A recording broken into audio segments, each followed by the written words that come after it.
ஆராதனையோட எல்லா பகுதிகளிலையும் ஒரு சிறப்பான அபிஷேகம் மாதிரி இருக்கு.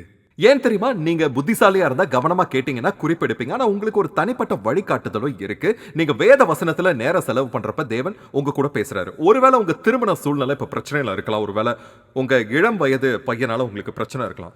ஆனா நீங்க தேவனுடைய வார்த்தைக்கு போய் தேவனை உங்ககிட்ட பேச சொல்லி நீங்க கேட்டா நீங்க போய்க்கொண்டு இருக்கிற அந்த உறவோட சவால்களை பற்றி ஒருவேளை அவர் உங்ககிட்ட நேரடியா பேசாம இருக்கலாம். ஆனா அவர் உங்ககிட்ட வேற ஏதாவது பேசுவாரு. கண்டிப்பா கவனமா கேளுங்க. உம்முடைய வெளிச்சத்திலே வெளிச்சம் காண்கிறோம்னு ஒரு வசனம் இருக்கு. இங்க என்ன சூழ்நிலை இருக்குன்னு நமக்கு தெரியாது. இந்த குறிப்பிட்ட சூழ்நிலையில நான் என்ன செய்யணும்னு எனக்கு தெரியல. ஆனா தேவனுடைய வெளிச்சத்துல நாம வெளிச்சம் காண்கிறோம். அதை எப்படி கையாள்றதுன்னு நாம பார்க்கிறோம் இல்லையா? அதாவது ஒரு ரூம்ல நீங்க ஒரு லைட்டை ஸ்விட்ச் ஆன் பண்றீங்க, சரியா? நீங்க கார் சாவிய மிஸ் பண்ணிட்டீங்க, எங்க வச்சீங்கன்னு உங்களுக்கு தெரியல. ஆனா அந்த வெளிச்சத்துல நீங்க இடம் மாறி வச்ச உங்களோட கண்ணாடியையோ இல்ல வேற ஏதோ பொருளை நீங்க கண்டுபிடிப்பீங்க. கண்டிப்பா கண்டுபிடிப்பீங்க. ஆமென். அவருடைய வெளிச்சத்துல நாம எல்லாத்தையும் பார்க்கிறோம். ஆமென். அப்ப ஆராதனை நேரத்திலயும் அதுதான் நடக்கும். நீங்க தேவனை ஆராதிக்கிறப்ப பரலோகத்திலிருந்து ஒளிக்கதிர்கள் உங்க மனசுல பிரகாசிக்கும். அதே மாதிரி அந்த இருள் நிறைஞ்ச பகுதிகள், உங்க மனசுல இருக்கிற அந்த இருள் நிறைஞ்ச பகுதிகள் என்ன இருக்குன்னு உங்களுக்கு தெரியப்படுத்துற அதுதான் உங்களை கவலையோடையும் வருத்தத்தோடையும் இருக்க செய்யுது. ஆமென்.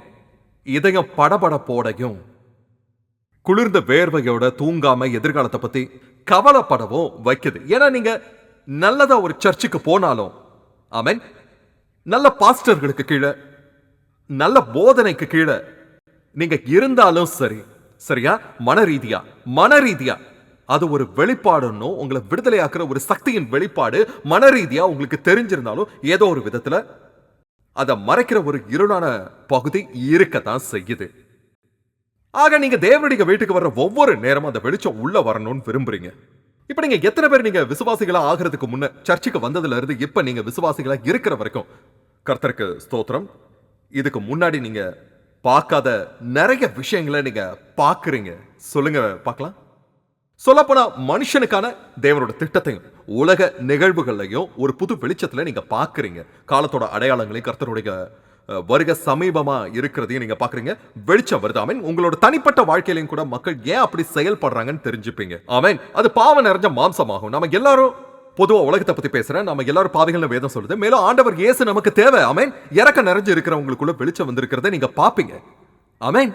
திடீர்னு உங்க மகனோட இல்ல உங்க மகளோட ஒரு கஷ்டமான பிரச்சனையை கையாண்டுகிட்டு இருக்கிறப்ப நீங்க கேட்ட பிரசங்கத்துல இருந்து உங்களுக்கு வெளிச்சம் கிடைச்சு இல்ல அது மாதிரி நடந்தப்ப நீங்க முன்ன நடந்த மாதிரி அதை கையாளாம இருந்தது நீங்க பார்த்திருக்கீங்களா? சொல்லுங்க. ஏன்னா நீங்க செய்யற அதே முறையில பதில் தந்தா உங்களுக்கு எப்பவும் கிடைக்கிற ஒரே விதமான பதில் தான் அந்த நபர்கிட்ட இருந்து உங்களுக்கு கிடைக்கும். சரியா? ஒரே விதமான பதில் தான் அந்த நபர்கிட்ட இருந்து உங்களுக்கு கிடைக்கும். ஆமென். வெளிச்சம் வர்றப்ப திடீர்னு வளமான பதில கொண்டு வர்ற செயலை செய்யறதுக்கு உங்களால நிச்சயமா முடியும் நண்பர்களே. ஆமென். அப்ப அதுதான் நமக்கு தேவை. நீங்க பாருங்க, ஒரு இளைஞன் இன்னொருத்தரோட வேலையை செய்யறதா இருந்தா மேலும் தாம் பணிவா இருக்கும்னு அவனுக்கு நல்லாவே தெரியும். அங்கதான் இது எல்லாமே ஆரம்பிக்குது. உங்களுக்கு எல்லாமே தெரியும் நீங்க நினைச்சா சரியா? பெரும்பாலும் உங்களுக்கு அது எல்லாமே தெரியாது. சொல்ல போனா பெரும்பாலும் உங்களுக்கு ஒண்ணும் தெரியாது. சரியா? நீங்க அறிவியல்ல சிறந்து விளங்கலாம், வேதியியல்ல சிறந்து விளங்கலாம், நீங்க கணக்குல சிறந்து விளங்கலாம், உலக ரீதியான அறிவுலையும் புத்தியிலையும் நீங்க சிறந்து விளங்கலாம். ஆனா நான் உங்களுக்கு சொல்றேன், உங்களுக்கு ஒண்ணுமே தெரியாதுதான். ஏன்னா ரொம்ப முக்கியமான விஷயம் உங்களுக்கு தெரியாது.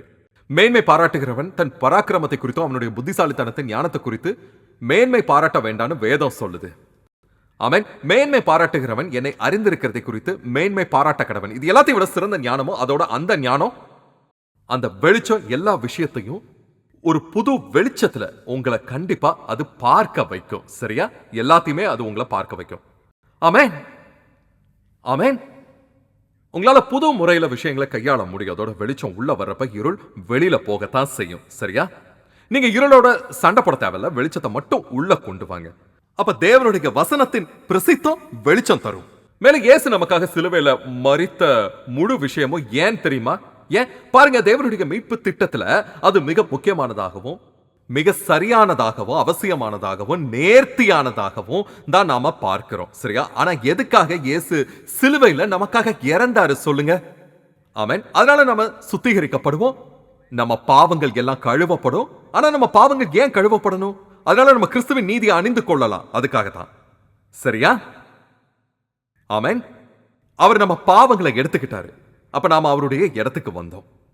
அதனால என்ன? அதனால அது அங்கேயே முடிஞ்சிருச்சா என்ன? கிடையாது. அதனால நம்ம தேவன் கிட்ட வர முடியும். தேவனோட உண்மையான திட்டம், தேவன் விரும்புறாரு. அவருக்கு நெருக்கமா இருக்கிற ஒரு குடும்பத்தை உருவாக்கணும்னு ஒரு தகப்பன் கனவு கண்டாரு. அதனால தான் அவர் நமக்கு எல்லாரையுமே படைச்சாரு. நாம பின்னாடி வந்தோம், குடும்பங்களோட வந்தோம். அதுக்கப்புறமா நம்ம குழந்தைகள் வந்தாங்க. ஒரு சின்ன துளிர பார்க்கிறோம். தன் குடும்பத்தை பற்றி தேவனோட மனசுல என்ன இருக்குங்கிற ஒரு சின்ன வெளிச்சத்தை நாம பார்க்கிறோம். சரியா? அதே மாதிரி நீங்க உங்க குழந்தைகளுக்கு விரும்பாத ஒன்றை தேவன் உங்களுக்கு விரும்ப மாட்டாருன்னு இயல்பா நான் பேசுறேன். சரியா? இயேசுவும் அதை பயன்படுத்துறாரு. உங்க குழந்தைகளுக்கு எவ்வளவு நல்ல பரிசுகளை தரணும்னு உங்களுக்கு தெரிஞ்சிருக்கிறப்ப உங்க தகப்பனுக்கு எவ்வளவு தெரிஞ்சிருக்கும்? தகப்பன் தாயோட இதயத்துல தங்களோட பிள்ளைகளுக்கு இருக்கிற முக்கியமான விஷயத்தை நமக்கு சொல்ல அவர் இயல்பான உதாரணங்களை பயன்படுத்துறாரு. அது பெருகிறதோட மட்டும் இல்லாம, அதாவது எனக்கு தெரியாது அது கோடிக்கணக்கான மடங்காவோ இல்லைன்னா அதிகமாவோ இருக்கும், நம்மளால அதை அழக்க முடியாது. நாம எல்லாரும் அவைகளோட இரண்டாம் தர பிரதிகளாக இருக்கிறோம். இருந்தாலும் நாம அந்த நோக்கத்தோட தான் படைக்கப்பட்டு இருக்கிறோம். உங்க குழந்தைங்க நல்லா இருக்கணும்னு விரும்புறீங்க இல்லையா? அவங்க மிகச்சிறந்தவங்களா இருக்கணும், உயர்வுள்ள இடத்துல இருக்கணும், அதோட சிறந்த இடத்துல படிக்கணும்னு நான் விரும்புறேன். அதுதான் உங்க மன விருப்பமா? அப்ப நான் உங்களுக்கு சொல்றேன், அவங்களுக்கு உடம்பு சரியில்லாதப்போ நீங்க என்ன தரணும்னு விரும்புவீங்க? அதை பத்தி கவலை இல்ல, அவங்க உடம்பு சரியில்லைன்னா கூட ஸ்கூலுக்கு போகணும் இருக்கட்டும். அப்ப நான் உங்களுக்கு சொல்றேன், நீங்க நார்மலான ஒரு பெற்றோர் இல்ல. நார்மலான பெற்றோர், ஒரு நல்ல பெற்றோர் அவங்களோட படிப்பை விட அவங்களுக்கு சுகமாகணும்னு விரும்புவாங்க. புரிஞ்சுக்கிட்டீங்களா? ஆமென். அவங்க ஏன் கல்வி கற்கணும்னு விரும்புறீங்க? ஏன்? ஏன்னா அவங்க நல்லா இருக்கணும்னு நீங்க விரும்புறீங்க. சொல்லுங்க. சரியா? அவங்க நல்லா இருக்கணும்னு ஏன் விரும்புறீங்க? அவங்களோட சொந்த நலனுக்காகவா? கிடையாது. அதனால உங்க வாழ்க்கையில பின்னாடி நீங்க நிம்மதியா இருக்கலாம், மொத்த உலகத்துக்கும் பயணம் போகலாம். அது எல்லாமே உங்களுக்காகத்தான் இல்லையா? அவங்க ஏன் கல்வி கற்கணும்? ஏன்னா அவங்க முட்டாளா இருக்க நீங்க விரும்பல. கண்டிப்பா நீங்க விரும்பவே மாட்டீங்க. அது ஒரு நல்ல காரணம். ஆமென். அவங்க அதை தெரிஞ்சுக்கிட்டுமே. ஏன்னா நீங்க விரும்புற ஸ்கூலுக்கு அவங்க போய் உங்க எல்லா நண்பர்களுக்கு முன்ன நீங்க அவமானப்படாம இருக்கணுங்கிறதுக்காக தான் அவங்க படிக்கணும்னு நீங்க விரும்புறதா அவங்க நினைக்கிறாங்க. சரியா? அதாவது அவங்களோட விருப்பப்படி தான் நான் இந்த ஸ்கூல்ல அந்த ஸ்கூல்ல படிக்கிறேங்கிற மாதிரி. சரியா? இந்த ஸ்கூலுக்கு அவங்க போறாங்க, இவங்க போறாங்க, அவங்க அதை எடுக்கிறான், பிறகு திடீர்னு படிப்போட எல்லா நோக்கமும் போயிட்டதா அவங்க நினைக்கிறாங்க. உங்க குழந்தைங்களுக்கு நீங்க என்ன விரும்புறீங்க? அவங்க நல்லா இருக்கணும்னு விரும்புறீங்க. சரியா? அப்படித்தானே? ஆமா, நிச்சயமா. ஆனா அவங்கள பார்க்க நீங்க பக்கத்துல இருந்தாலும் இல்லைனாலும் அவங்க தங்களோட வாழ்க்கையில நல்லா இருப்பாங்க. உண்மையான அன்பு இதுதான். நான் உன்னை ஆசீர்வதித்தேன், ஆனா அதுக்கு பதிலா ஏதாவது கிடைக்கும் நான் எதிர்பார்க்கல.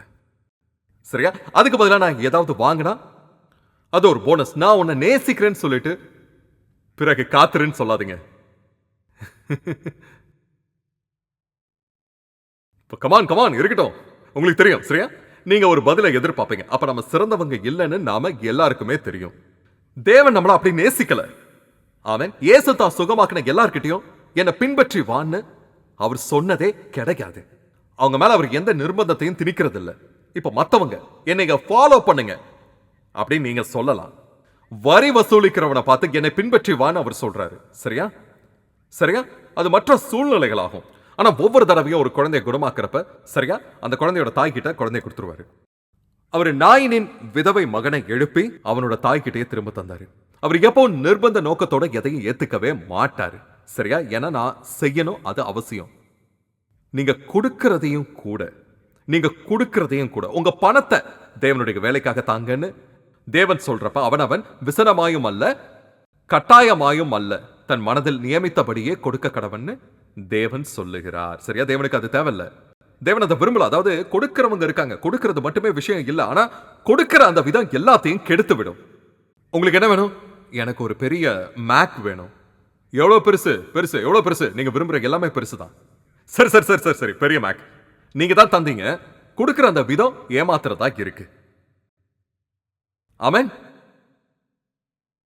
அதாவது உங்களுக்கு ராஜ்யத்தை கொடுக்க உங்கள் பிதா பிரியமா இருக்கிறார்னு இயேசு சொல்றாரு. நான் இதை சொல்ல விரும்புறேன். நான் கிறிஸ்துவுக்குள்ள தேவனுடைய நீதியா இருக்கத்தான் இயேசு எனக்காக எல்லாத்தையும் செஞ்சாரு. ஆமா, அதுதான் நீங்க எதுக்கு இது எல்லாரும் நல்லா ட்ரெஸ் பண்ணதுக்கு அப்புறம் எங்க போறதுன்னு தெரியாம இருக்கிற மாதிரி நீங்க நீதியின் ஆடையை உடுத்திட்டு இருக்கீங்க. அப்ப நீங்க தேவன் கிட்ட வர முடியும். பாருங்க, ஒவ்வொரு மனுஷனுக்கும் தேவன் கிட்ட நெருங்கி வர பயப்படுகிற புதுப்பிக்கப்படாத எண்ணம் இருக்கும். நண்பர்களே, கிருபைய நான் புரிஞ்சுக்கிட்டேன். நீங்க சொன்னாலும் கூட இப்பவும் நீங்க அவரை தவிர்க்கிறீங்க. நீங்க காலையில எந்திரிச்ச உடனே முதல்ல பேசுற நபர் அவர்தானா? நீங்க பேசலன்னா ஏன்? ஏன் ஏன் ஏன் எதுக்கு நீங்க பேசல? தேவன் கூட இருக்கிறத விட உங்க நண்பர்களோட ரொம்ப சந்தோஷமா ஏன் இருக்கீங்க? உங்களை பற்றி தேவனுக்கு எல்லாமே தெரியும். இப்போ அவர் உங்களை நேசிக்கிறாரு. அவர் உங்க பாவங்கள் எல்லாத்தையும் மன்னிச்சிட்டாரு. இப்ப நான் விசுவாசிங்க கிட்ட பேசிக்கிட்டு இருக்கேன். சரியா? சொல்லப்போனா ஒருத்தருக்கு உங்களை பற்றி எல்லாம் தெரிஞ்சிருந்துச்சுன்னா உங்க நண்பர்களுக்கு உங்களோட நல்ல பகுதிகள் தெரியும். ஏன்னா உங்க நண்பர்கள் கிட்ட இருந்து மறைக்கிற சில பகுதிகள் என்ன இருக்கு? அப்ப தேவனை நம்புறதை விட அதிகமா நீங்க அவங்கள நம்புவீங்களா? எனவே நம்ம நீதிமானோட இருக்கிறதோட முழு நோக்கமும் நம்ம தேவனோட பிரசன்னத்துக்கு வந்து அவர்கிட்ட ஃப்ரீயா பேசவும் அவரை துதிக்கிறதும் தான். சில நேரங்களில் வார்த்தைகள் அவசியம் இல்லை. நீங்க உட்கார்ந்து இருந்து அவருக்காக காத்துருங்கன்னு இப்ப நான் சொன்ன மாதிரி ஏதோ ஒண்ணு உங்களுக்கு நடக்கும். நீங்க நேரத்துக்கு உட்படாத ஒரு பகுதியில் இருக்கிறதுனால நீங்க வேகத்தை அதிகமாக்கலாம். கடந்த காலத்தை கூட நீங்க மாத்தலாம். அது உங்க நேரத்தை வீணாக்காது. அதாவது எப்போ என்ன நடக்கும்னு உங்களுக்கு தெரியுமா என்ன? இயற்கை விதிகளை அங்க பயன்படுத்தவே முடியாது. ஏன்னா நீங்க கர்த்தருக்காக காத்திருக்கிறப்ப அதை நீங்க தேடாமலே திடீர்னு அதை பார்ப்பீங்க. ஏன்னா நீங்க கர்த்தரை தேடி அவரை துதிக்கிறீங்க. அதுதான் ஆராதனைன்னு சொல்லப்படுது. திடீர்னு கழுகுகள் மாதிரி உங்களுக்கு சிறகுகள் முளைக்கிறத நீங்க பார்ப்பீங்க. கர்த்தருக்கு காத்திருக்கிறவங்க புது பலன் அடைவாங்க. பலம் உள்ள வர்றது கூட உங்களுக்கு தெரியாது. சரியா? அதோட அந்த உடல் பலத்தையும் கூட பறிக்காதீங்க. அந்த எபிரேய வார்த்தை உடல் ரீதியான பலத்துக்கும் எல்லா விதமான பலத்துக்கும் பயன்படுத்தப்படுது. சரியா? அவங்க புது பலன் அடைவாங்க. ஏன் புது பலன்? ஏன்னா நம்ம சொந்த பலத்துக்கு பலனுக்கும் வயசாகும். நம்மளோட பலம் அதிகமாகும், குறையும். ஆனா புதுப்பித்தல்ங்கிறது நீங்க ஒண்ணு மாத்திக்கிறீங்க. அந்த வார்த்தைக்கான ஒரு வார்த்தை தான் புதுப்பித்தல்னா பரிமாற்றம் எனப்படுது. நீங்க உங்க மனசு பலத்தை தெய்வீக பலத்துக்கு மாத்துறீங்க. சரியா? ஆமென். 120 வயதுல மோசே இறந்தப்ப அவன் கண் இருள் அடையவும் இல்லை, பலன் குறையவும் இல்லை. ஆமா, அப்படித்தான் வேதம் சொல்லுது. இங்க அவனோட ஈரப்பதம் மந்தமாகலன்னு எபிரேயம் சொல்லுது. மிகச்சரியா எபிரேயத்துல சொல்லப்பட்டிருக்கு. அப்படின்னா என்ன? அப்படின்னா அவன் எப்பவுமே இளமையா இருந்தான்னு அர்த்தம். வயசான காலத்திலையும் கூட தெய்வீக பலன் எப்பவுமே அவன் தன்னோட பலத்தை மாத்தினான். கவனிக்கிறீங்களா? கர்த்தருக்கு காத்திருக்கிறவர்களோ புது பலன் அடைந்து கழுகுகளைப் போல செட்டைகளை அடித்து எழும்புவார்கள். நீங்க அவங்களுக்கு தயங்காம வசனம் தரலாம். இல்லனா அவங்க சர்ச்சுக்கு வந்திருக்காங்க, நம்ம எந்த வசனத்தை குறிப்பிடலன்னு அவங்க நினைப்பாங்க. சொல்லப்போனா இந்த மாதிரி தான் நான் பேசுறப்ப சரியா எல்லா நேரமும் வசனங்கள் வெளியில வருது. சரியா? அதாவது நீங்க தனியா பிரிக்கலாம். கழுகுகளைப் போல செட்டைகளை அடித்து எழும்புவார்கள். அவர்கள் ஓடினாலும் இளைப்படையார்கள், நடந்தாலும் சோர்ந்து போகார்கள்னு இது சொல்லுது. நல்லது. வாலிபரும்னு அந்த பகுதி சொல்லுது. வீட்டில் இருக்கிற எல்லா வாலிபர்களுமா? வேதம் சொல்லுது இதை நீங்க செய்யலனா சரியா கர்த்தருக்கு காத்திருக்கிறவங்க உங்களை ஜெயிப்பாங்கன்னு. ஏன்னா இளைஞர்கள் இளைப்படைந்து சோர்ந்து போவார்கள்னு சொல்லுது. எது முழுமையான வீழ்ச்சி, எது இல்லைன்னு உங்களுக்கு தெரியுமா? முயற்சி மிக மோசமானது. ஆமா, மிக மோசமானது. முற்றிலும் வீழ்ச்சி. அடுத்த வசனம் ஏசாயா. கர்த்தருக்கு காத்திருக்கிறவர்களோன்னு நான் குறிப்பிடுறப்ப அந்த வசனத்தை நான் மனசார தெரிஞ்சு வச்சிருக்கேன். சரியா? அதனால என்ன நம்புங்க, எல்லாமே இருக்கு. கர்த்தருக்கு காத்திருக்கிறவர்களோ புது பலன் அடைந்து கழுகுகளைப் போல செட்டைகளை அடித்து எழும்புவார்கள். அவர்கள் ஓடினாலும் இளைப்படையார்கள். இளைஞர் இளைப்படைந்து சோர்ந்து போவார்கள்னு அதுக்கு முந்தின வசனம் சொல்லுது. கர்த்தருக்கு காத்திருக்கிறவர்களோ, கவனிங்க, கர்த்தருக்கு காத்திருக்கிறவர்களோ புது பலன் அடைவார்கள்னு சொல்லப்பட்டிருக்கு. இப்ப இதை பாருங்க.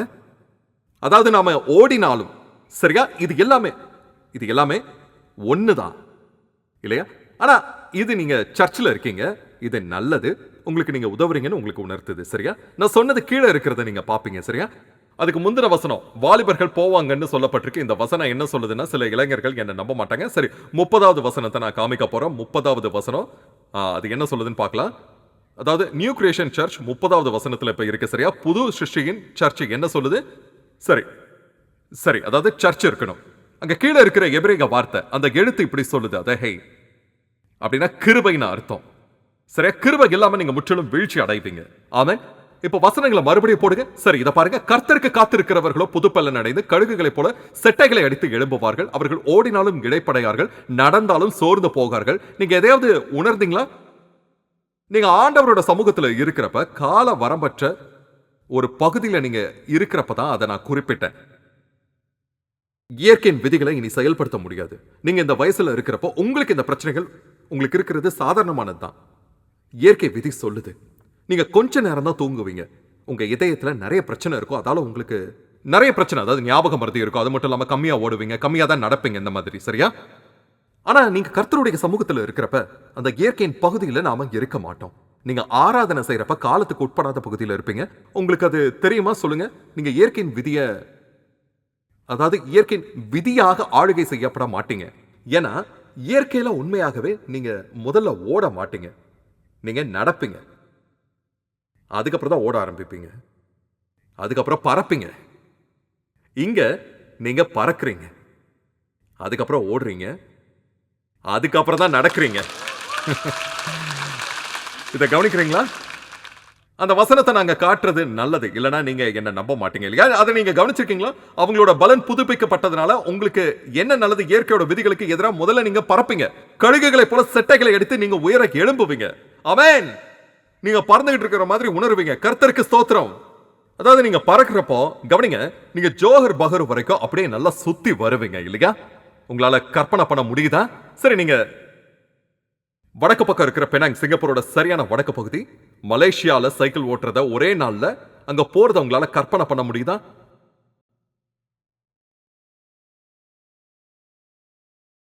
நீங்க இளைஞரா இருந்தாலும் இல்லாட்டியும் நீங்க சோர்ந்து போவீங்க. அவர்கள் ஓடினாலும் இளைப்படையார்கள். அவங்க ஓடுறாங்கன்னு இல்ல. அவங்க ஓடுறப்பவும் சரி, நடந்தாலும் சோர்ந்து போக மாட்டாங்க. எனக்கு ஞாபகம் இருக்கு, நான் நேஷனல் சர்வீசஸ்ல இருந்தப்ப என்னோட அடிப்படை ராணுவ பயிற்சி நேரத்துல நாங்க அந்த பரேட் கிரவுண்ட சுற்றி ஓடணும். நிறைய சுற்றுகள் எனக்கு நிறைய ஞாபகம் இருக்கு இன்னமும். அதாவது எத்தனை சுற்றுகள்னு நான் மறந்துட்டேன். என்னால அதை ஓடி முடிக்க முடியல. என் நண்பர்கள் நிறைய போராடியும் அவங்களாலையும் முடியல. நான் சோர்ந்து போகிற வரைக்கும் நான் ஓடுவேன். நான் மயக்கம் போட்டு விழுற மாதிரி இருந்தேன். ஆனா அந்த நபர் என்னை பார்த்து கத்திக்கிட்டு இருந்தாரு. அவருக்கு எப்படி என்னோட குடும்பத்துல இருக்கிறவங்களை பற்றி தெரியும்னு எனக்கு தெரியாது. ஆனா பாத்தீங்கன்னா அவர் ரொம்ப கத்திக்கிட்டு இருந்தப்ப அப்ப நாங்க ரொம்ப வேகமா ஓட வேண்டியதாயிடுச்சு. அதனால நான் மயங்கர மாதிரி ஆனேன். திடீர்னு இந்த வசனம் என் மனசுல வந்துச்சு. அதுக்கு தேவன் தான் சாட்சி என்பது. அவர்கள் ஓடினாலும் இளைப்படையார்கள். நான் ஓடிக்கிட்டே அந்த வசனத்தை தியானம் பண்ணுவேன். அவர்கள் ஓடினாலும் இளைப்படையார்கள் என்ற அந்த வசனம். சரியா? அதை நீங்க எப்படி சொல்வீங்கன்னு எனக்கு தெரியாது. இரண்டாவது ரெக்கை என்ன பொறுத்த வரைக்கும் அந்த வசனத்துல 2 ரெக்கைகள் இருக்கு. திடீர்னு அற்புதமா நான் உணர்ந்தேன். நான் ஓட ஆரம்பிச்சேன். நான் சோர்ந்து போய் இருக்கிற மாதிரியே எனக்கு தோணல. சொல்லப்போனா எங்களுக்கு ட்ரைனிங் தந்தவர் போதும் நிறுத்துங்கன்னு சொன்னப்ப எனக்கு ஏமாற்றமா இருந்துச்சுன்னு தான் சொல்லணும். நாங்க நிறைய ரவுண்ட் ஓடி முடிச்சாலும் என்னால இன்னும் ஓட முடியும்னு எனக்கு தோணுச்சு. தேவன் தான் எனக்கு சாட்சி. நான் உங்ககிட்ட உண்மையை சொல்றேன். அவர்கள் ஓடினாலும் இளைப்படையார்கள்ங்கிற இந்த வசனத்தை தியானம் செய்யறப்ப ஓடினாலும் களைப்படைய மாட்டாங்க என்பதோட அர்த்தம் எனக்கு புரிய வந்துச்சு. ஆமென். அவர்கள் நடந்தாலும் சோர்ந்து போகார்கள். அப்ப ஆராதனை பண்றதுல ஏதோ ஒண்ணு இருக்கு. நம்ம தேவனுக்கு நெருக்கமா இருக்கணும்னு அவர் விரும்புறாரு. யோசேப்போட கதை ஞாபகம் இருக்கா? யோசேப்பு நம்ம ஆண்டவரோட தெளிவான ஒரு அடையாளமா இருக்கிறாரு. இயேசுதான் யோசேப்பு. யோசேப்பு கதாபாத்திரம் வேதத்துல ஆதியாகம புத்தகத்துல இருக்கு. சரியா? அவன் தகப்பனால் நேசிக்கப்பட்ட மகனா, மிக பிரியமான மகனா இருந்தான். அந்த தந்தைக்கு வேற மகன்களும் இருந்தாங்க இல்லையா? மொத்தமா எத்தனை மகன்கள்? பென்யமீனோட 12 பேரு. ஆனா யோசேப்புக்கும் பென்யமீனுக்கும் ஒரே தாய் தான். கவனமா கேளுங்க. மத்தவங்களுக்கு அப்படி இல்ல. மத்தவங்களுக்கு வேற தாய்கள் இருந்தாங்க. அவங்கள நிறைய பேர் அடிமை பெண்கள் ஆவாங்க. அப்ப இது ஈசாக்கு மற்றும் இஸ்மாவேல் மாதிரி ஒரே பரலோக தந்தை உள்ளவங்களுக்கு அடையாளமா இருக்கு. ஆனா ஈசாக்குக்கு சாராள் தான் தாய். கவனிங்க, ஈசாக்குக்கு சாராள் தான் தாய். இந்த உதாரணத்தை நான் பயன்படுத்தல. பவுல் கலாத்தியர் 4ல பயன்படுத்துறாரு. அவன் கிருபை பெற்றவங்கன்னு சொல்றான். அவனோட தாய் சாராள். ஆனா இஸ்மவேலுக்கு ஆபிரகாம் தான் தகப்பனாக இருந்தா. ஆனா அவனோட தாய் ஆகார். அதாவது சீனாய் மலையில தரப்பட்ட நியாய பிரமாணம். இது இப்படி சொல்லுது, சீனாய் மலை அடிமைத்தனத்தை உருவாக்குதுன்னு பவுல் சொல்றாரு. 10 கட்டளைகள் சீனாய் மலையில தான் தரப்பட்டதை மறந்துடாதீங்க. இப்ப நம்ம நியாய பிரமாணத்துக்கு இறந்துட்டோம். அக்கிரமத்துல வாழ்றதுக்காக கிடையாது. ஆவியில நடக்கவும் கிறிஸ்து நடந்தது போல நடக்கவும் வாழவும் செய்யணும். நாம நியாய பிரமாணத்துக்கு அடிமையா இல்லாம கிருபைக்கு கீழ்பட்டு இருக்கிறோம். அப்ப நம்ம தவறான மலைக்கு கீழே இருக்கிற இஸ்மவேல சேர்ந்தவங்க கிடையாது. தேவன் மலையை விலக்கிட்டாரு. தேவன் சியோன் மலைக்கு போயிட்டாரு. நாம சாராளுக்கு கீழே சியோன் மலைக்கு கீழே இருக்கிறோம். ஆமென். ஆகிலும் மாம்சத்தின்படி பிறந்தவன் ஆவியின்படி பிறந்தவனை அப்பொழுது துன்பப்படுத்தினது போலன்னு வேதம் சொல்லுது. அவன் யாரு? ஈசாக்கு. கிருபைக்கு கீழ்பட்டு இருக்கிறவங்க இப்பொழுதும் நடந்து வருது. எப்பவுமே நியாய பிரமாணத்தை தனக்கு தாயா கொண்டு இருக்கிற குழந்தை தான் கிருபையே தாயா கொண்டு இருக்கிற குழந்தைய துன்புறுத்துது. கிருபைய தாயா கொண்டு இருக்கிற குழந்தை எப்போ நியாய பிரமாணத்தை தாயா கொண்டு இருக்கிற குழந்தைய துன்புறுத்துறது கிடையாது. இன்னைக்கு கூட இது நடக்குது. ஆமா, இன்னைக்கு கூட. சரியா? ஆமென். கவனிக்கிறீங்களா? அப்போ ஒரே பரலோக தந்தைய தனக்கு தந்தைய கொண்டு வேற வேற தாயை கொண்டவங்களால நமக்கு பிரச்சனை வருது. நீங்க என்னோட சகோதரனா இல்ல வேற தாய் மூலம் வந்த சகோதரனா? ம்? அதான் பிரச்சனை. எனவே அதே விஷயம் தான் யோசேப்பின் சகோதரர்களுக்கும் இருந்துச்சு. யோசேப்புக்கும் பென்யமீனுக்கும் ஒரே தாய் தான். ராக்கேல் எபிரேயத்துல அவளோட பேருக்கு அர்த்தம் பெண் ஆட்டுக்குட்டி. கிருபையின் அடையாளமா ஆண்டவர் இயேசு கிறிஸ்துவின் அடையாளமா இருக்கு. ஆமென். அவங்க ரெண்டு பேருக்கும் ஒரே தந்தை தான், ஒரே தாய் தான். மீதி இருக்கிறவங்க யோசேப்பு மேல பொறாமப்பட்டவங்க. சரியா? ஞாபகம் இருக்கா? ஆமென். எப்படியோ இந்த கதை, தந்தை தன் மகன் யோசேப்ப ரொம்ப நேசிக்கிறாரு. அந்த தந்தை அவனுக்கு அங்கி தந்தாரு. பல நிற அங்கி, அழகான அங்கி, அத முழுக்க இருக்கிற அங்கி. எபிரேயத்துல அதோட உண்மையான அர்த்தம் என்னன்னா, நீங்க வேலை செய்ய தேவையில்ல. அந்த காலத்துல அரக்கை இல்ல கை இல்லாம அங்கி போட்டிருந்தவங்கள வேலைக்காரங்கன்னு சொல்லுவாங்க. அப்ப தந்தை உங்களுக்கு பல நிறம் இருக்கிற முழுக்க இருக்கிற ஒரு அங்கிய தரதோட அர்த்தம் என்னன்னா, நீங்க வேலை செய்ய தேவையே இல்லை. மத்தவங்க உங்களுக்காக வேலை செய்வாங்க. எனவே சகோதரர்கள் பொறாமப்பட்டாங்க. ஆமென். அதே மாதிரி தான் நம்ம ஆண்டவர் இயேசுவுக்கும் நடந்துச்சு. பொறாமையாலும் எரிச்சலாலையும் அவங்க அவரை பொந்திய பிலாத்துக்கிட்ட ஒப்பு கொடுத்தாங்கன்னு வேதம் சொல்லுது. அவர் நமக்காக இறந்தாருன்னு நமக்கு தெரியும். கிறிஸ்து நம்ம பாவங்களுக்காக இறக்கணும்னு இது எல்லாமே உன்னுடைய திட்டத்துல இருந்துச்சு. நாம அதை புரிஞ்சுக்கணும். இது இயேசு கிறிஸ்துவோட அடையாளமா இருக்கு. ஆனா அவனோட சகோதரர்களோட யோசேப்பின் நிராகரிப்பு, யோசேப்பு உயிர் தர்ற உணவா மாறுறான். நான் ரொம்ப வேகமா போறேன். யோசேப்போட கதையை உங்களுக்கு காட்ட போறேன். சரியா? அவன் எந்த உலகத்துக்கு உயிர் தர்றவனா? ஆனா யாக்கோபின் உலகத்துக்கா, யூத ஜனங்களுக்கா? கிடையாது, புறஜாதிய உலகத்துக்கு. இப்ப 2000 வருஷமா இயேசு கிறிஸ்து புறஜாதி உலகத்துக்கு முக்கியமான ஜீவ அப்பமா இருக்காரு. அவர் ஒரு யூதர். சரியா? மறந்துடாதீங்க, அவர் ஒரு யூதர். மனுக்குலத்தை பொறுத்த வரைக்கும் அவர் ஒரு யூதனா வந்தாரு. ஆனா யூத ஜனங்கள் அவரை நிராகரிச்சிட்டாங்க. பெரும்பாலும் யூத ஜனங்கள் அவரை நிராகரிச்சிருக்காங்க. ஆமென். ஆனா ஆண்டவர் அவங்கள மறக்கல.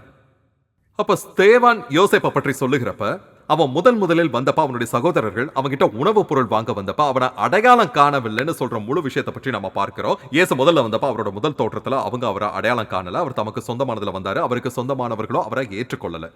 ஆனா அவன் இரண்டாவது தடவை வந்தப்ப அதுக்கு மாறா தன்னோட சகோதரர்களுக்கு தன்னை வெளிப்படுத்துறப்ப, நான் தான் யோசேப்புன்னு அவன் சொல்றான் இல்லையா?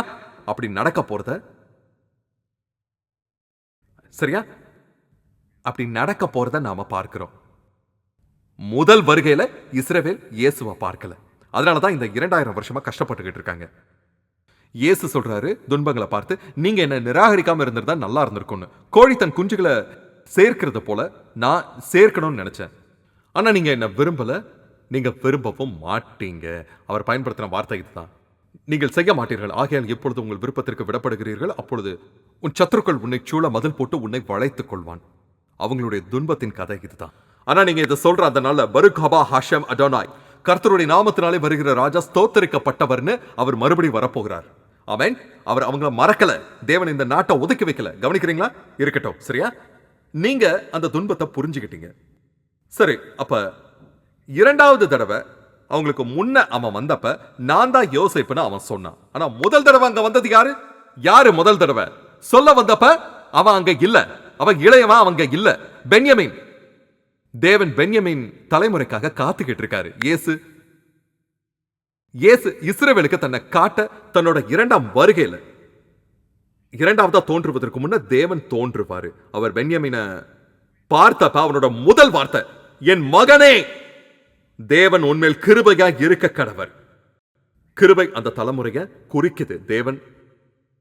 தேவன் அவன மாதிரியே ஒரே தாய் ராக்கேல், ஒரே தாயான கிருபை போன்ற கிறிஸ்தவர்களோட தலைமுறைக்காக காத்துக்கிட்டு இருக்காரு.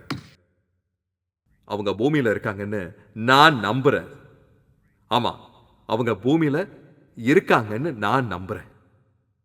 என் ஊழியமும் அதே மாதிரி உலகம் முழுவதும் இருக்கிற மற்ற ஊழியங்களும் மத்தவங்க எதிர்த்து போராடுகிற விஷயங்களை பற்றி பிரசங்கிக்கிறோம்னு நான் நினைக்கிறேன். ஆனா எப்போ நான் அவங்க கூட போராட மாட்டேன்.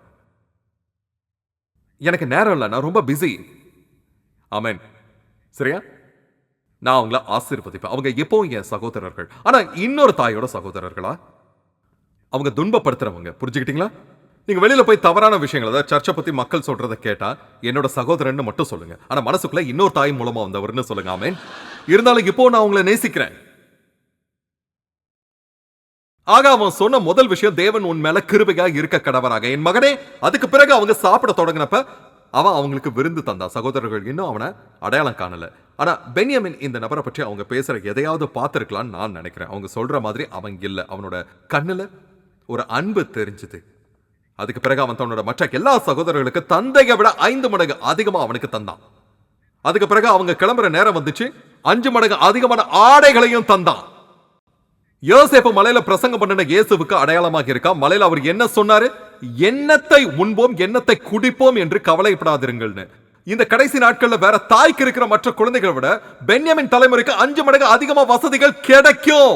அதாவது பென்யமின் தலைமுறைக்கு 5 மடங்கு அதிகமான வசதிகள் நிச்சயம் கிடைக்கும். சரியா? நான் இந்த சர்ச்சை டெஸ்ட் பண்ண விருப்பப்படுறேன். ஹே, நான் கிருபன் உங்க எல்லாருக்குமே தெரியும் இல்லையா? இப்ப இது அடையாளமா? சரி, 5 சர்ச். இந்த சர்ச் எப்படி அழைக்கப்படுது? இல்ல, இந்த சர்ச் கிருபன் அழைக்கப்படல.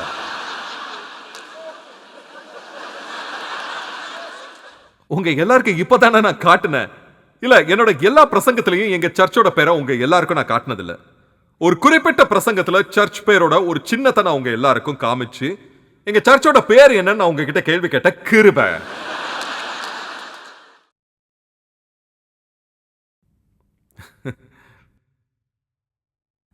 இன்னொரு தடவை. சரியா? இன்னொரு தடவை. இந்த சர்ச்சோட பேர் என்ன?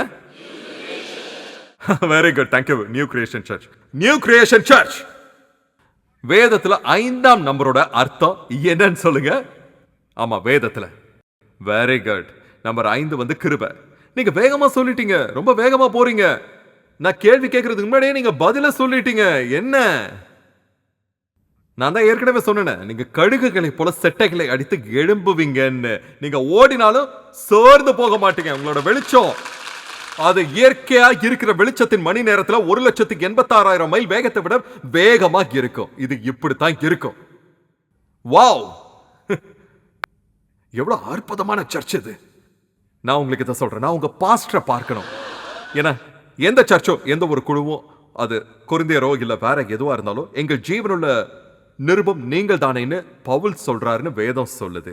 அதாவது நான் உங்களுக்கு பண்ற எழுத்துற பிரசங்கம் மையால இல்லாம ஜீவனுள்ள தேவனோட ஆவியால செய்யறேன்னு ஜனங்க புரிஞ்சுப்பாங்க. நான் உங்களுக்கு பிரசங்கம் பண்ணனாதான் நீங்க நடக்கிறீங்க, சுவாசிக்கிறீங்க, உயிருள்ள நிருபங்களா, உயிருள்ள கடிதங்களா எல்லா இடமும் நடக்கிறீங்க. மேலும் வேதத்தை படிக்காதவங்க உங்களை படிக்கிறாங்க. சரியா?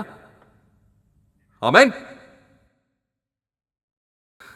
இன்னைக்கு ஒரு விசேஷ பேச்சாளரா நான் ஆச்சரியப்படுகிறேன். உங்க எல்லாரையும் நான் பார்க்கிறப்ப நான் தெரிஞ்சுக்கணும் அப்படிங்கிற மாதிரி நான் தெரிஞ்சுக்கணும். உங்க பாஸ்டர் லாரன்ஸோ பாஸ்டர் மார்க்கோ அற்புதமானவங்கன்னு நான் கேள்விப்பட்ட. ஒருத்தரால சோர்ந்து போகாம ஓட முடியும், அதே மாதிரி இன்னொருத்தரால சோர்ந்து போகாம சிரிக்க முடியும்னு தெரியுமா உங்களுக்கு? ஆமென். சரி, இப்ப இத பாருங்க. அவ பென்யமீனுக்கு 5 மடங்கு அதிகமா உணவு தந்த அந்த இடத்துல நாம இப்ப இருக்கிறோம். இப்போ அவங்க சகோதரர்களுக்கு அவங்க திருப்தி ஆகிற அளவுக்கு உணவு கிடைக்குது. நான் சொல்றதை நீங்க ஏத்துக்க மாட்டீங்களா? பென்யமீன் ரொம்ப இளையவனாக இருந்தான். ரொம்ப கஷ்டப்பட்டு தான் அந்த 5 மடங்கு உணவை அவன் சாப்பிடணும் இல்லையா? ஆனா அதுதான் கர்த்தருடைய வழியாக இருக்கு. ஆமென். உங்களுக்கு எப்போ போதுமானதை விட அதிகமாக தான் கிடைக்கும். அதுக்கு பிறகு அவங்க கிட்ட சொன்னா, நான் வர வேண்டிய பகுதி இதுதான். பழைய ஏற்பாட்டில் யோசேப்பு கிறிஸ்துவோட மாதிரிங்கிறத நீங்க புரிஞ்சுக்கணும். பிறகு அவங்க தந்தை கிட்ட திரும்பி போற நேரம் வந்தப்ப என் தந்தையை இங்க அழைத்து வருவாங்கன்னு சொன்னான். யோசேப்பு இறந்துட்டான்னு தந்தை ரொம்ப வருஷங்களா நினைச்சுக்கிட்டு இருக்காரு. அவன் இறந்துட்டான்னு இஸ்ரவேல் நினைச்சான். அவன் இறந்துட்டான்னு இஸ்ரவேல் நினைச்சான். கடைசியா இஸ்ரவேல் அவனை கல்லறையில பார்த்தான். அவங்க உயிரோட எழுந்ததை பார்த்ததே கிடையாது. சரியா? அவன் இறந்துட்டான்னு இஸ்ரவேல் நினைச்சான். என் தகப்பன் இஸ்ரவேல் கிட்ட போங்க, யாக்கோபு தான் இஸ்ரவேல். சரியா?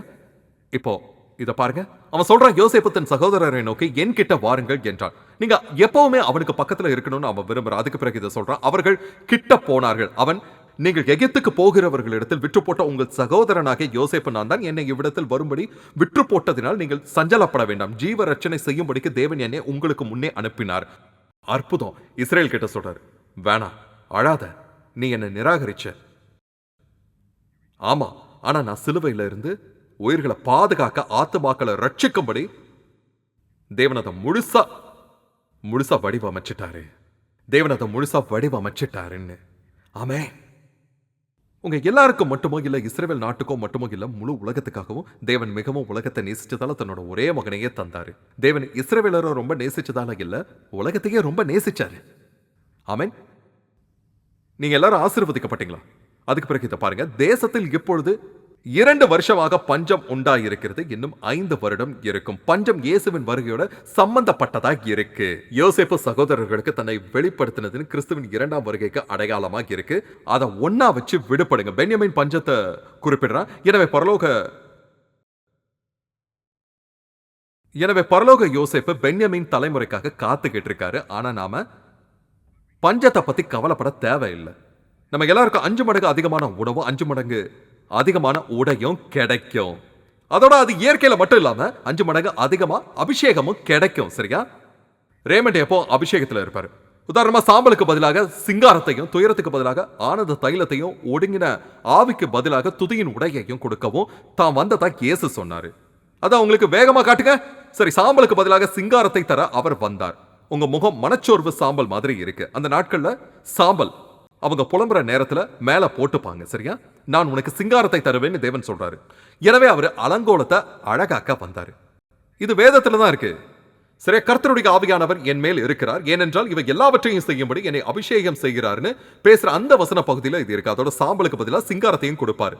இது உங்களுக்கு ரொம்ப முக்கியம்னு பக்கத்து வீட்டுக்காரங்களை பார்த்து சொல்லுங்க. இருக்கட்டும், நான் சும்மா விளையாட்டுக்கு சொன்னேன். சாம்பலை நீக்குங்கன்னு மட்டும் சொல்லுங்க. சிங்கார அழக பெறுங்க. சாம்பலுக்கு பதிலாக சிங்காரத்தை தருவேன்னு கர்த்தர் சொல்ற வசனம் வேதத்துல இருக்கு. அதுக்கு பிறகு துயரத்துக்கு பதிலா ஆனந்த தைலம். நீங்க ஆனந்தம் ஒரு எண்ணெய் புலம்பல் கிடைக்காது. ஏன்னா துக்கம் வறட்சியை அடிப்படையா கொண்டது. சரியா?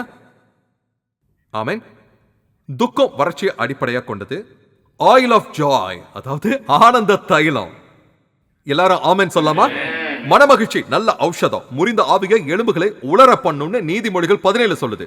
மருத்துவ வார்த்தை எலும்பு புரையாகும். நீங்க வளர வளர உங்க எலும்புகள் உடையக்கூடியதாகும்னு அது சொல்லுது. சரி, அது ஆவியின் முறிவுன்னு வேதம் சொல்லுது. சரியா? அதாவது ஆவியின் முறிவுன்னு. ஏன், எதுக்காக ஆவி முறிந்து போதல் எலும்புகளை உலர வைக்கணும் நீங்க கேட்பீங்க. ஏன்? இப்ப நீங்க இது எல்லாத்தையும் மருத்துவத்திலையும் பத்திரிகைகளையும் பார்க்க முடியுது. ஏன்னா அவங்க இயற்கையோட போறாங்க. சரியா? இயற்கையோட. ஆனா இயற்கையா இருக்கிறது தற்காலிகமானதான். இயற்கைக்கு அப்பாற்பட்டது நிரந்தரமா இருக்கிறதுன்னு நமக்கு தெரியும். சரியா? ஆமென். எனவே அதையும் தாண்டி நம்ம போகணும்னு நமக்கு தெரியும். நீதிமொழிகள்ல 15 முறிந்த ஆவி ஏன் வருதுன்னு இருக்கு. மனமகிழ்ச்சி முக மலர்ச்சியை தரும். மனோ துக்கத்தினாலே ஆவி முறிந்து போகும்னு அது உங்களுக்கு சொல்லுது. துக்கம் மகிழ்ச்சியோட ஒப்பிடப்பட்டு இருக்கு. பிசாசு துக்கத்தை கொண்டு வர விருப்பப்படுறான். சரியா? ஆமென். ஆமென். நான் போன தடவை சொன்னேன், இயேசு ஒரே ஒரு இடம், அதாவது ஒரே ஒரு இடத்துல சிலுவையில மட்டும்தான் துக்கத்தை அனுபவிச்சாருன்னு சொன்னேன். ஏசாயா 53 பாடு அனுபவித்தவர்னு ஒரு வார்த்தை இருக்கு. ஒரு தடவை ஒரு கூட்டத்தில் ஒரு இளைஞர் எனக்கு ஒரு சவால் விட்டாரு. அதாவது வேற வெளிநாட்டில் இல்ல, சிங்கப்பூர்ல இன்னொரு இடத்துல நான் பிரசங்கம் செஞ்சுக்கிட்டு இருந்தேன். எனக்கு ஞாபகம் இருக்கு. பாஸ்டர் பிரின்ஸ், இயேசு துக்கம் உள்ளவர்னு வேதம் சொல்றதை நான் உங்களுக்கு தெரியப்படுத்துறேன்னு அவர் சொன்னார். நான் கர்த்தருடைய மகிழ்ச்சியை பற்றி பேசிக்கிட்டு இருந்தேன். இயேசு துக்கம் உள்ள மனிதர்னார். எங்க இருந்து அது கிடைச்சதுன்னு ஏசாயா 53 வாசிச்சேன்னாரு. அவர் நம்ம பாவங்களை சுமந்தப்ப கவனிங்க, அவரு துக்கப்படுகிறவரா ஆனாரு. அவர் எப்பவுமே சந்தோஷமானவர். எபிரேயர் 1 சொல்லுது, தேவனே உம்முடைய தேவன் உமது தோழரை பார்க்கிலும் உம்மை ஆனந்த தைலத்தினால் அபிஷேகம் பண்ணினார்னு சொல்லுது. உங்க நண்பர்கள் யாரையாவது ரீசெண்டா பாத்தீங்களா? பாஸ்டர் மார்க்க ரீசெண்டா பாத்தீங்களா? எல்லா நேரமும் சிரிச்சுக்கிட்டே இருக்கிறவங்களை விட அவரு அதிக ஆனந்த தைலத்தினால அபிஷேகம் பண்ணினார். மேல் வீட்டு அறைய உங்களுக்கு ஞாபகம் இருக்கா? இந்த வருஷம் நம்ம மேல் வீட்டு அறையில வாழ்றோம்னு சொன்னேன் இல்லையா? என்னுடைய சந்தோஷம் உங்களில் நிலைத்திருக்கும்படிக்கு இவைகளுக்கு உங்களுக்கு சொன்னேன்னு அவர் தன்னோட சீஷர்கள் கிட்ட சொன்னத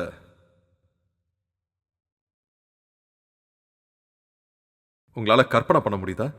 எனக்கு ஏற்கனவே நிறைய பிரச்சனைகள் இருக்குன்னு நான் நினைக்கிறேன்னு என்னை காப்பாத்துங்க ஆண்டவரேன்னு பேதுரு சொன்னான். அவன் கிடையாது, மேல் வீட்டாரில் அப்படி இருப்பான்னு நீங்க அவனை நினைக்கலாம். என்னுடைய சந்தோஷம் உங்களில் நிலைத்திருக்கும்படிக்கு இவைகளை உங்களுக்கு நான் சொன்னேன். எப்போ நம்ம மகிழ்ச்சி நிறைவாகி இருக்க, உங்க மகிழ்ச்சி நிறைவாகி இருக்க அவர் விரும்புறாரு. ஆமென். இது ஒரு அபிஷேகம். நீங்க நெருக்கப்பட்டதை உணர்றப்ப. சரியா?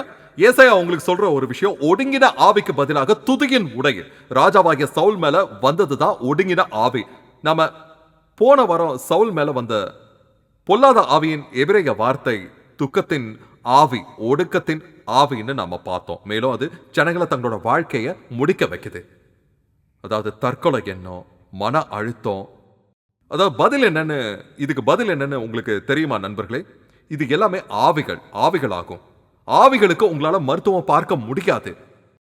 இப்ப நீங்க ஏதாவது மருத்துவம் பார்த்துக்கிட்டு இருக்கீங்கன்னா உங்க மருத்துவத்தை நீங்க தொடர்றீங்க. சரியா? நான் உங்களுக்கு ஆவிக்குரிய பக்கத்துல தீர்வு நான் சொல்றேன்.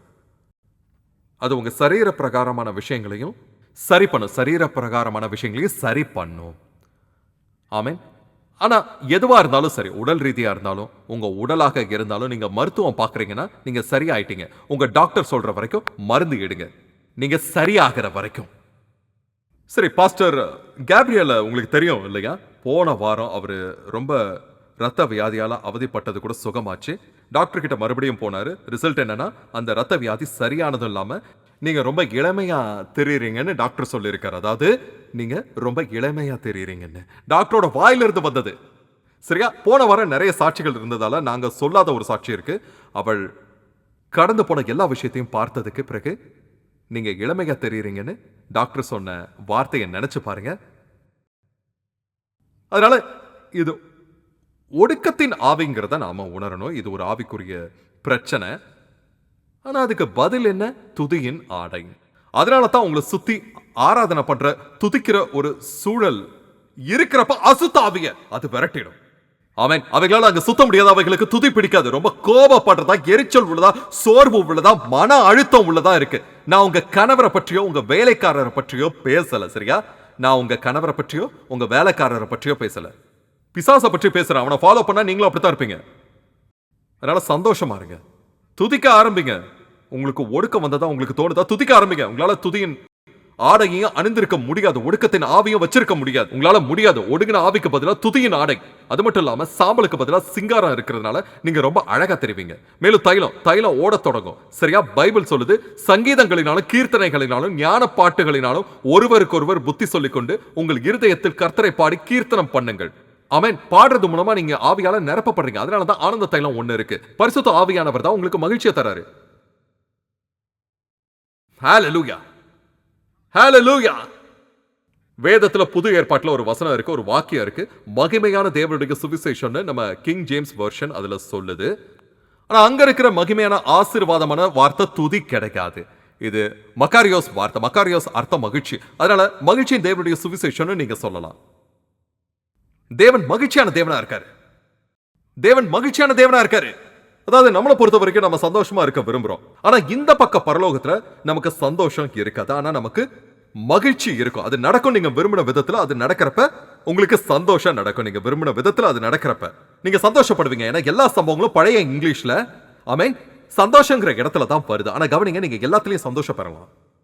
மேலும் கர்த்தருக்கு மகிழ்ச்சியாக இருப்பதே ஆமென் உங்களுடைய பலன். யோசிப்பு கிட்ட திரும்பவும் நம்ம வரலாம். இந்த 2 வருடங்கள் பஞ்சம் இருக்கும். ஜீவ ரட்சணை செய்யும்படிக்கு தேவன் என்னை உங்களுக்கு முன்னே அனுப்பினார்.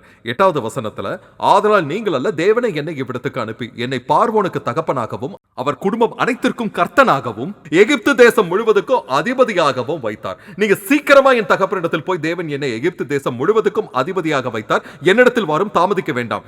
நீரும் கோஷேன் நாட்டில் வாசம் பண்ணி என் சமீபத்தில் இருக்கலாம். எபிரேயத்துல கோஷேன்னா அருகாமைன்னு அர்த்தம். அருகாமைன்னு சொல்லுங்க.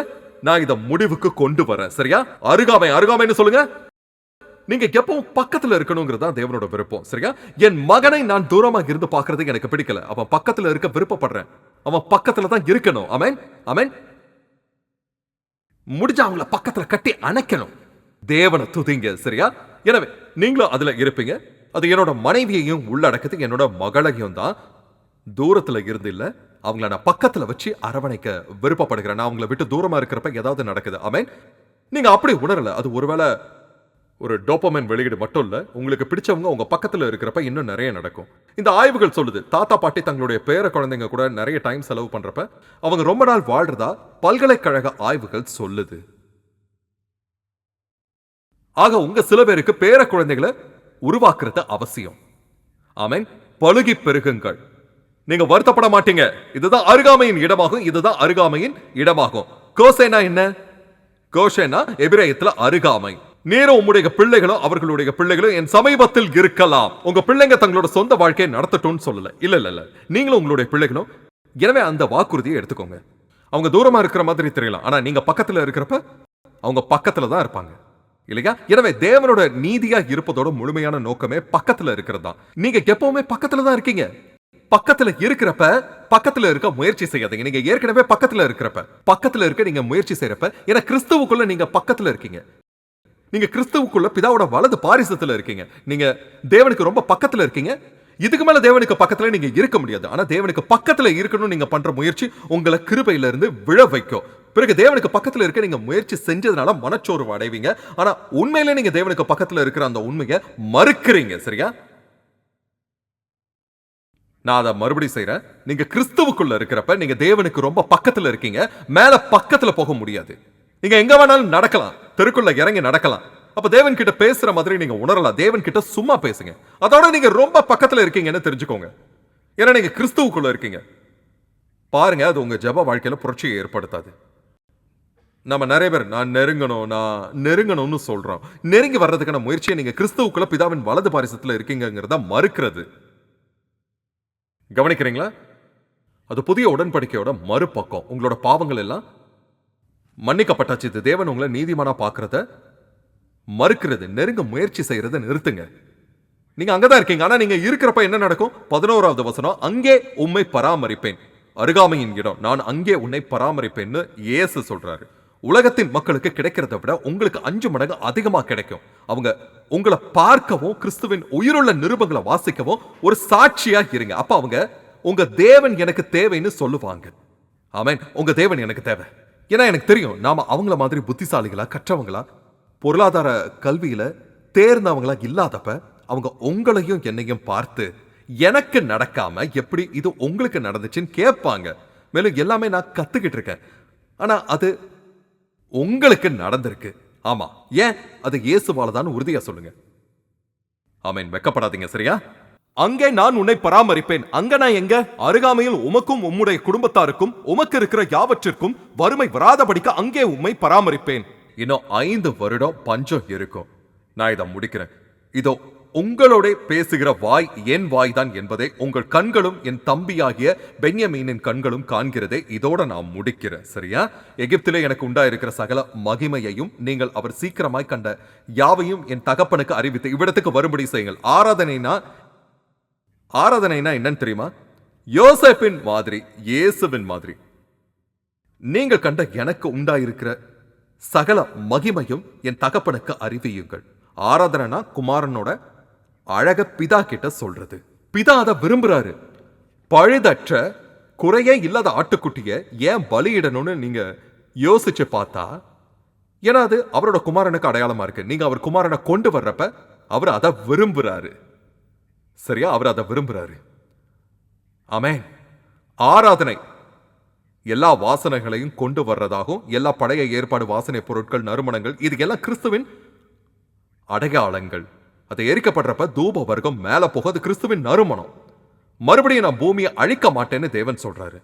தேவன் தன்னோட குமாரனை நுகர்றப்ப, தேவன் தன்னோட குமாரனை நினைக்கிறப்ப ஆசீர்வாதங்கள் இறங்கி வரும். ஆமா, தேவனுக்கு எல்லாம் தெரியும்.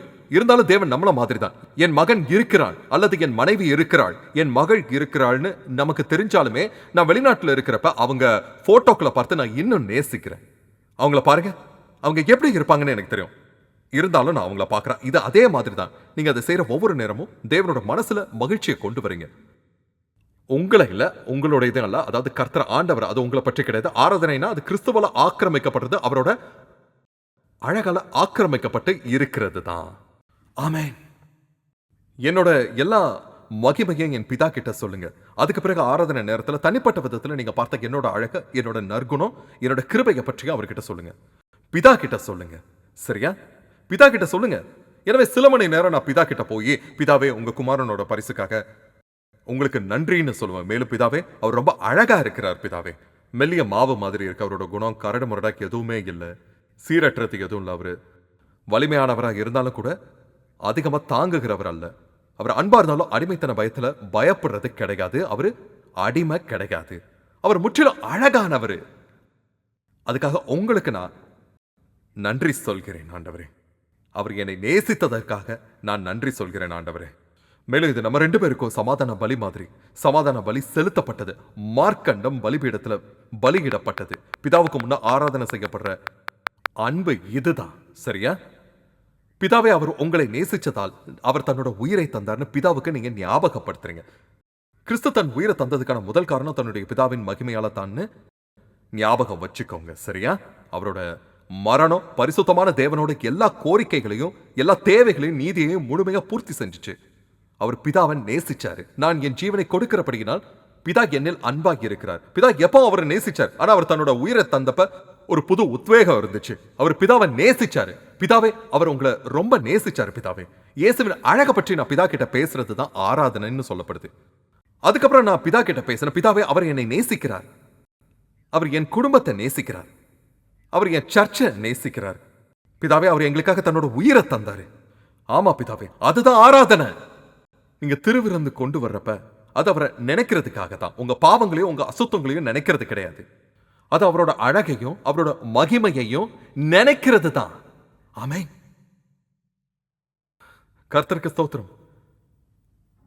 இங்க இருக்கிற மகிமை பற்றியும் அவர் உங்களை எவ்வளவு நேசிச்சாருங்கிறத பற்றியும் யோசிங்கன்னு சொல்லி இதை நான் முடிக்கிறேன். அவர் இந்த முடிவு எடுத்தப்ப அந்த பாடு தோட்டத்துல தொடங்குச்சுன்னு போன வாரம் நான் சொன்னேன். முதல்ல அவருக்கு என்ன நடந்துச்சு? மரணத்துக்கு ஏதுவான துக்கம் வந்துச்சு. முதல் முறை இயேசு தன்னோட சீஷர்கள் கிட்ட தோட்டத்துல இப்படி சொல்றத பார்க்கலாம், என் ஆத்மா மரணத்துக்கு ஏதுவான துக்கம் கொண்டிருக்கிறது என்று. அதுக்கப்புறம் அந்த தோட்டத்துல அவரோட ரத்தம் வேர்வையா வந்துச்சு இல்லையா? நான் உங்களுக்கு ஒண்ணு சொல்றேன், ரத்தத்தை வேர்வையா சிந்தின அந்த மனுஷன் உங்களுக்கு தெரியும்னா இன்னும் அவர் சிலுவைக்கே போகல. அவரோட சுபாவம் பரிசுத்தமானது. ஆனா அவர் நம்மள ரொம்ப நேசிக்கிறாரு.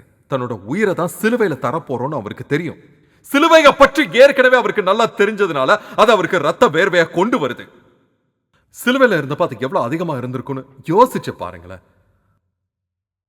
அதிகமான அழுத்தத்திலேயோ மன அழுத்தத்திலேயோ தான் ரத்தம் வேர்வையா வரும் டாக்டர்ஸ் சொல்றாங்க. உங்க ரத்த குழாய்கள் வெடிச்சிரும்.